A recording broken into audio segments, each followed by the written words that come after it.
भक्तजनों, 9 दिनों तक चलने वाले इस महोत्सव के 5वें दिन स्कंदमाता की पूजा की जाती है। पौराणिक शास्त्रों के अनुसार स्कंद भगवान की माता होने के कारण इनका नाम स्कंदमाता के नाम से जाना जाने लगा। भक्तजनों, स्कंदमाता को सफेद रंग अत्यधिक पसंद है, जो शांति और सुख का प्रतीक माना जाता है। माता रानी का यह रूप परम सुख शांति का अनुभव कराता है और इनकी पूजा के साथ इनके एक विशेष मंत्र का जाप या श्रवण करने से वे अपने भक्तों की समस्त इच्छाओं की पूर्ति करती हैं और उनकी पूजा के साथ मंत्र का श्रवण करने से मोक्ष के द्वार भी खुल जाते हैं। भक्तजनों, आपको स्कंदमाता की स्वरूप की पूरे विधि विधान से पूजा के लिए सबसे पहले उस स्थान पर माता की एक तस्वीर स्थापित करनी होगी जहां पर आपने कलश की स्थापना की है। इसके बाद फूल, फल और सफेद मिष्ठान का भोग लगाएं, साथ ही धूप और घी का दीप अवश्य जलाएं और अंतिम में माता की आरती करें। तो आइए भक्तजनों, इस मंत्र का उच्चारण कर लेते हैं। अगर आपको हमारा ये वीडियो पसंद आया हो तो वीडियो को लाइक और शेयर कर दीजिएगा। साथ ही हमारे चैनल दैविक मंत्र को भी सब्सक्राइब कर लीजिएगा ताकि चैनल पर आने वाली सभी वीडियो आपको तुरंत मिल सके। और कमेंट बॉक्स में जय स्कंदमाता लिखकर माता का आशीर्वाद प्राप्त करें। तो आइए भक्तजनों, मंत्र का उच्चारण कर लेते हैं।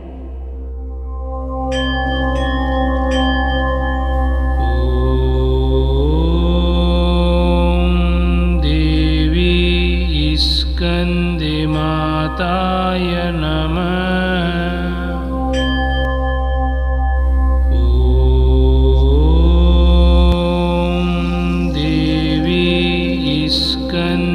स्कंदमाताय नमः।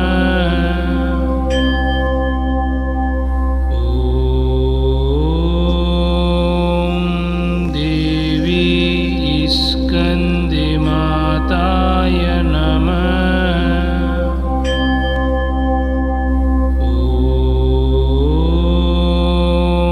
ओम देवी स्कंदमाताय नमः।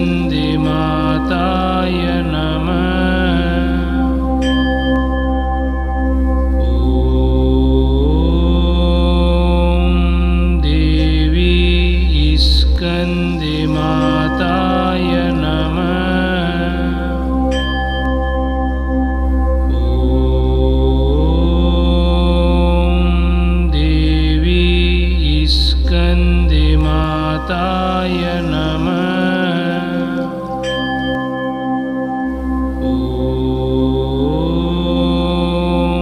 ओम देवी स्कंदमाताय नमः।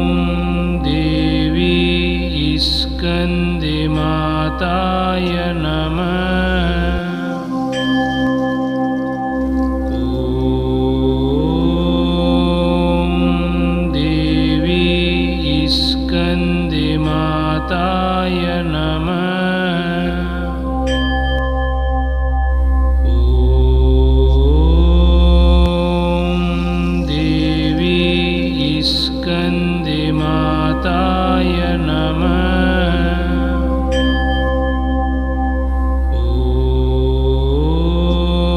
ओम देवी स्कंदमाताय नमः।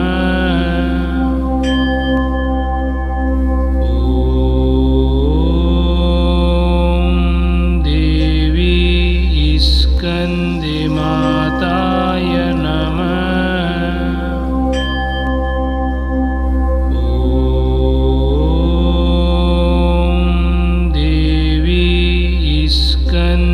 स्कंदमाताय नमः।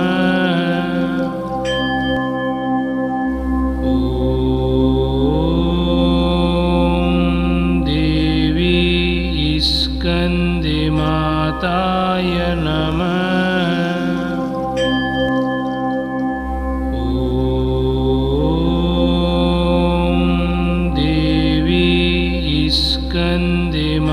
स्कन्दमाताय नमः।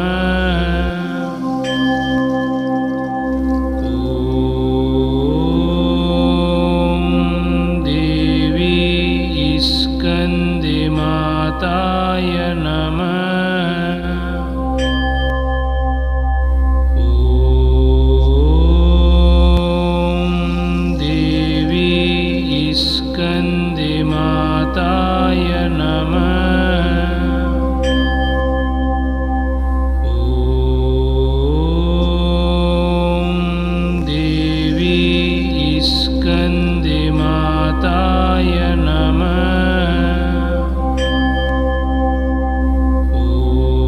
स्कन्दमाताय नमः। ॐ देवी स्कन्दमाताय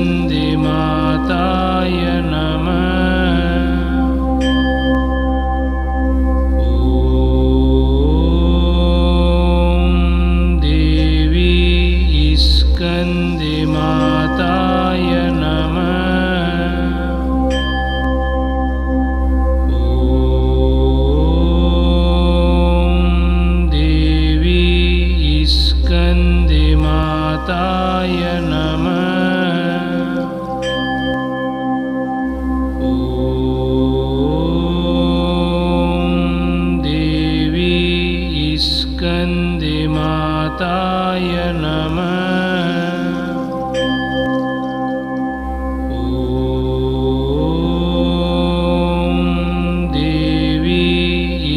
स्कन्दमाताय नमः। ॐ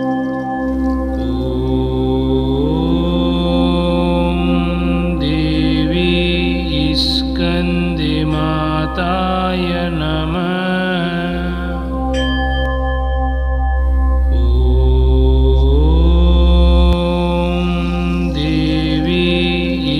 स्कन्दमाताय नमः। ॐ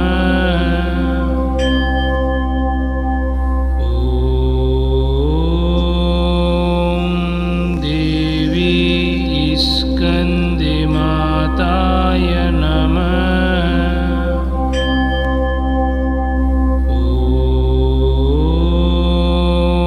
ॐ देवी स्कन्दमाताय नमः। स्कन्दमाताय नमः। ॐ देवी स्कन्दमाताय नमः।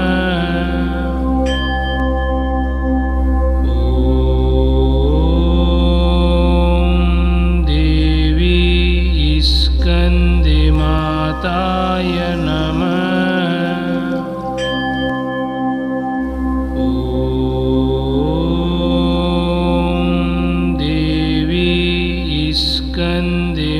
स्कन्दमाताय नमः।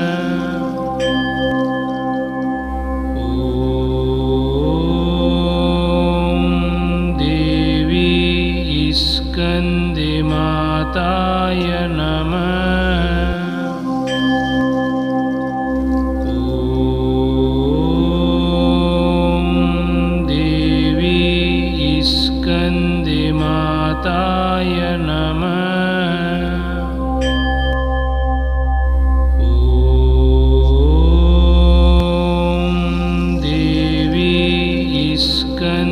स्कन्दमाताय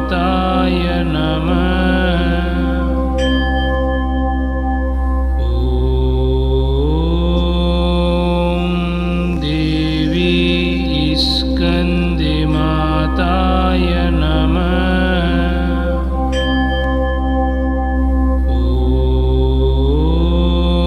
ॐ देवी स्कन्दमाताय नमः। ॐ देवी स्कन्दमाताय नमः।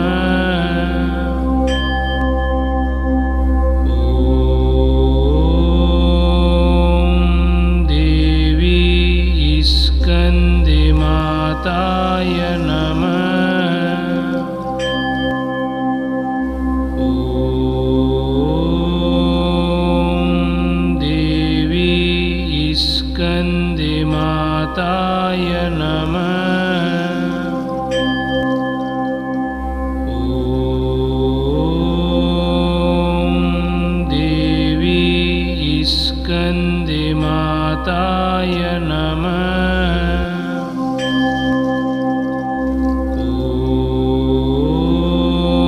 ॐ देवी स्कन्दिमाताय नमः। ॐ देवी स्कन्दिमाताय नमः।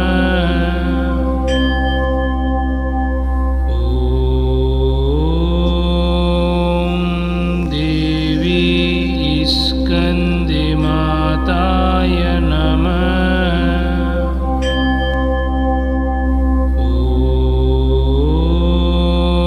ॐ देवी स्कन्दिमाताय नमः।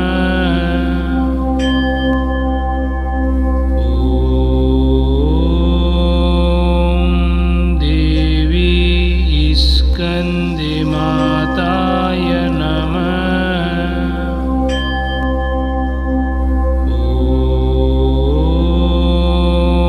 ॐ देवी स्कन्दिमाताय नमः। ॐ देवी स्कन्दिमाताय नमः।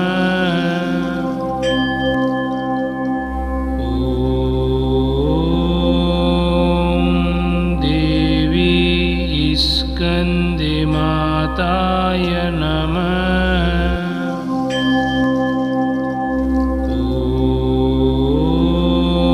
ॐ देवी स्कन्दिमाताय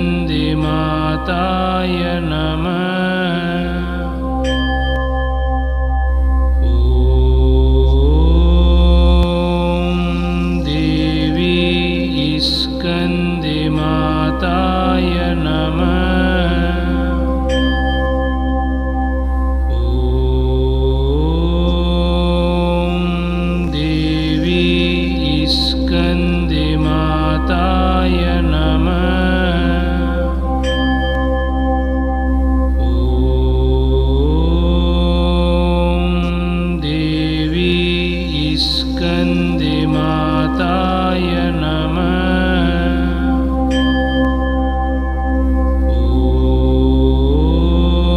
ॐ देवी स्कन्दिमाताय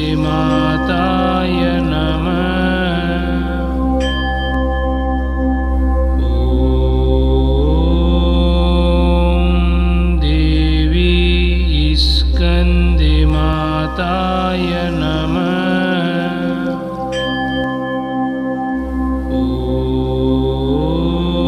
ॐ देवी स्कन्दिमाताय नमः।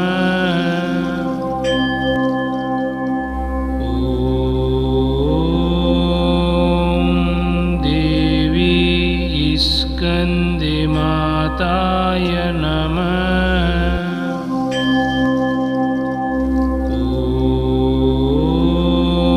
ॐ देवी स्कन्दिमाताय नमः। ॐ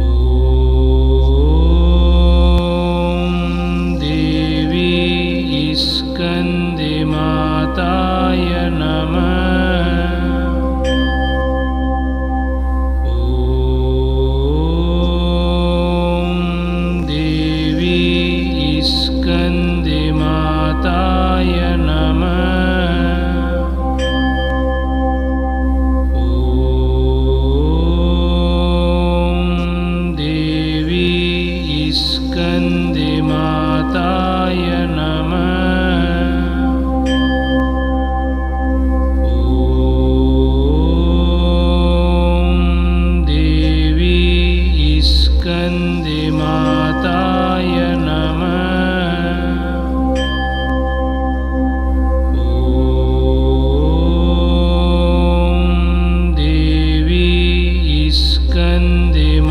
माताय नमः।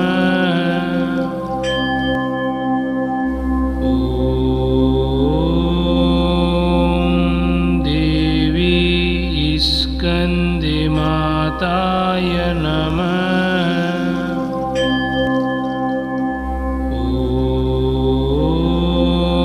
ॐ देवी स्कन्दिमाताय नमः।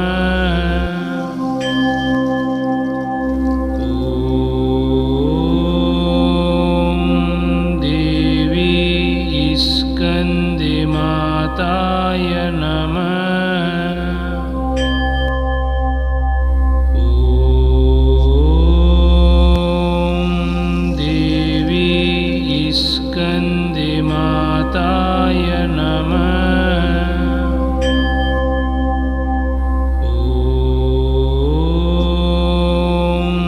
देवी स्कन्दिमाताय नमः। ॐ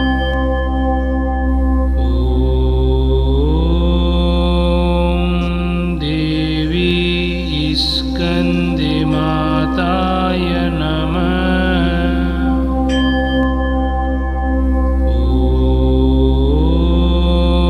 ॐ देवी स्कन्दिमाताय नमः।